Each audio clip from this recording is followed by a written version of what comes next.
충격, 손흥민이 뉴캐슬 앞에서 무력감을 느꼈다. 후반 2분에 발생한 프리킥 논란. 손흥민, 페드로 포로, 제임스 매디슨 간의 라커룸 내 큰 논란. 여러분, 안녕하세요. 오늘의 최신 비디오로 다시 돌아와서 기쁩니다.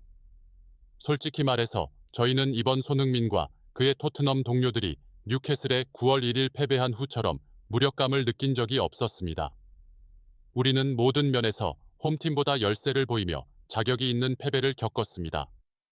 그러나 더 중요한 것은 경기 직후 손흥민과 팀 전체의 정신적인 쇠퇴입니다. 이 이야기의 자세한 내용을 지금 저희와 함께 알아보세요. 뉴캐슬과 토트넘의 경기는 높은 속도로 시작되었으며 두 팀 모두가 여러 기회를 만들며 개방적인 경기를 펼쳤습니다. 손흥민 주장에 큰 영감을 받은 토트넘은 초반부터 위험한 공격을 만들어냈지만 마무리의 부정확함이 중요한 기회를 놓치게 만들었습니다. 반대로 뉴캐슬은 토트넘이 남긴 수비의 빈틈을 잘 활용했으며 첫 번째 골을 후반 일부에서 빠른 역습으로 만들어냈습니다. 후반전은 계속해서 토트넘의 압박을 목격했지만 뉴캐슬의 견고한 수비와 빠른 역습이 원정팀을 좌절시켰습니다. 두 번째 골은 뉴캐슬이 토트넘의 실수를 활용하여 격차를 벌리는 완벽한 역습에서 나왔습니다. 손흥민과 동료들이 경기 말미에 명예골을 넣으려고 했으나 상황을 뒤집기에는 부족했습니다. 이번 승리는 뉴캐슬에게 중요한 3점을 추가해 주었고 토트넘은 포스테코글루 감독의 두 번째 시즌에서 첫 패배를 겪게 되었습니다. 신인섭 기자는 최근 뉴캐슬과의 경기에서 토트넘 호스퍼의 내부 상황에 대한 주목할 만한 정보를 공개했습니다. 스퍼스웹에 따르면 주장 손흥민은 팀을 이끌려고 노력할 때 동료들의 협조를 받지 못했다고 합니다. 이 경기에서 손흥민은 안게 포스테코글루 감독에게 조언을 구해야 했으며 경기 통제와 팀 동료들을 이끌어 최선의 결과를 얻는 데 어려움을 겪었습니다. 풋볼 런던의 알레어데어 골드 기자는 손흥민이 뉴캐슬과의 경기에서 특히 후반전에서 평소와 다른 모습을 보였다고 전했습니다. 이는 경기장에서 선수들 간의 상호작용과 연결에 대한 의문을 제기하며 주장 손흥민의 전술과 요구사항이 동료들에게 제대로 전달되지 않은 것처럼 보였습니다. 이 현실이 다가오는 시간 동안 명확하게 해결되지 않는다면 토트넘이 이번 시즌이나 미래에 성공을 거두기 어렵습니다. 2024에서 2025 프리미어 리그 3라운드에서 뉴캐슬에게 1위로 패한 토트넘은 이번 시즌 첫 패배를 겪었습니다. 세인트 제임스 파크에서 열린 이 경기 결과로 토트넘은 3경기에서 1승 1무 1패로 4점을 기록하며 열위에 올라 있습니다. 뉴캐슬은 2승 1무로 7점을 기록하며 4위로 상승했습니다. 안게 포스테코글루 감독의 지도 아래 토트넘은 여전히 수비에서부터 빌드업을 시작하는 전술을 유지하고 있으며 이는 지난 시즌부터 지속적으로 적용되어 왔습니다. 그러나 골키퍼에서 중앙 수비수와 미드필더로의 빌드업 시스템은 여전히 완벽하지 않으며 특히 뉴캐슬과 같은 강력한 상대를 상대로 경기 흐름을 통제하는 데 어려움을 겪고 있습니다. 뉴캐슬의 에디 하우 감독은 프리미어리그 세 라운드 경기에서 토트넘의 실수를 최대한 활용하여 팀을 이김을 이끌었습니다. 뉴캐슬의 강력한 압박 전술은 토트넘이 빌드업 과정에서 실수를 저지르게 만드는 큰 압박을 가했습니다.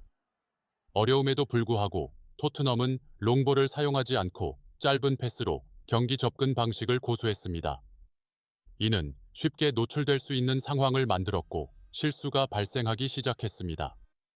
전반 37분 하비 반스는 빠른 역습을 성공적으로 이용하여 뉴캐슬의 선제골을 기록했습니다. 이 골은 뉴캐슬이 경기 흐름을 통제하기 시작하며 토트넘의 수비진을 혼란에 빠뜨리는 지속적인 압박 속에서 나왔습니다. 토트넘은 전반전을 0-1로 마치고 후반전이 시작되면서 즉시 인력 조정을 했습니다. 파페 사르가 교체되어 브레넌 존슨이 들어갔습니다. 이 교체는 즉각적인 효과를 가져왔습니다. 후반 11분 제임스 매디슨의 슈팅이 닉 포프 골키퍼에게 막혔지만 존슨이 뒤따라서 보완 슛을 성공시켰습니다. 뉴캐슬의 수비수 버는 공을 막으려 했지만 실수로 자책골을 넣어 토트넘이 동점골을 기록했습니다. 그러나 토트넘의 기쁨은 오래가지 못했습니다. 78분 젬린턴이 토트넘 수비진 뒤로 날카로운 패스를 보냈습니다.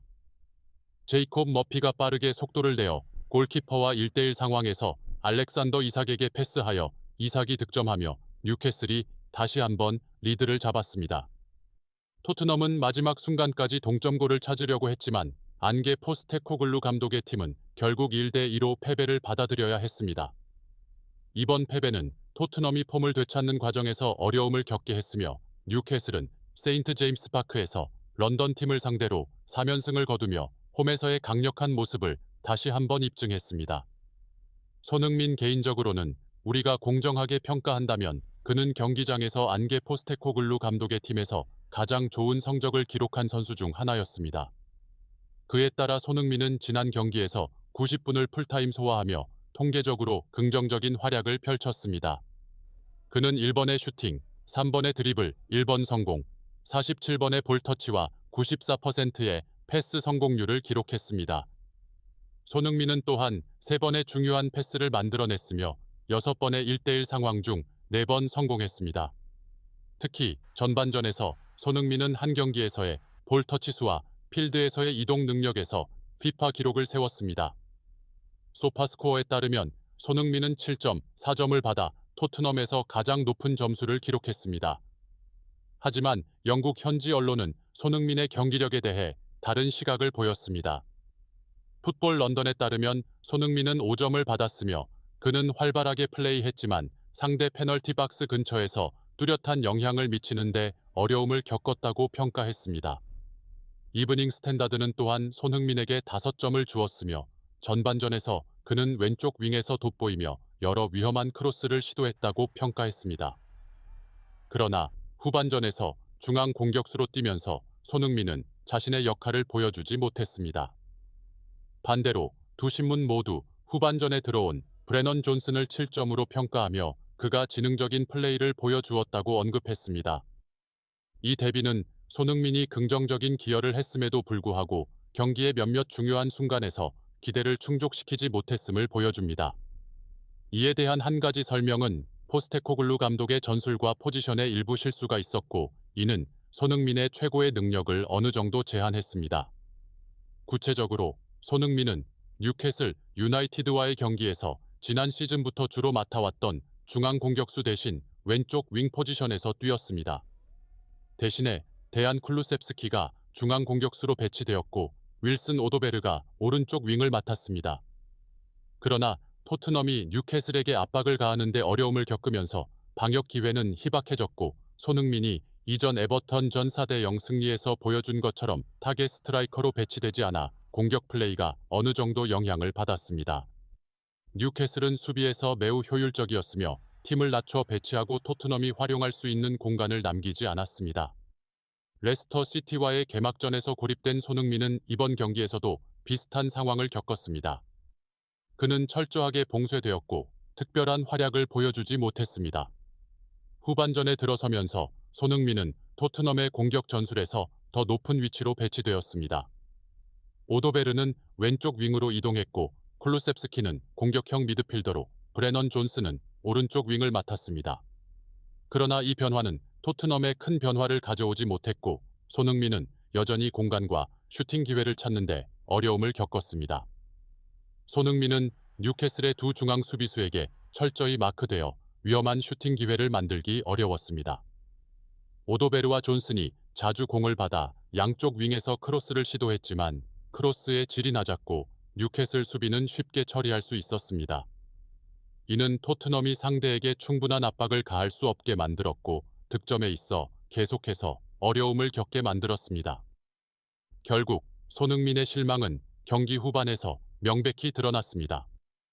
69분 손흥민은 강력하게 전방 압박을 가하며 번 수비수에게 압력을 가해 공을 빼앗았습니다. 오도베르는 재빨리 기회를 활용해 슈팅을 날렸지만 슛은 부정확했고 뉴캐슬 수비진에 의해 무산되었습니다. 몇 분 후 73분에 존슨은 오른쪽 윙에서 빠른 돌파를 시도하며 결정적인 순간에 상대 윙에서 돌진하는 손흥민을 보았습니다. 하지만 그의 크로스는 뉴캐슬의 기마레스에 의해 차단되었고 득점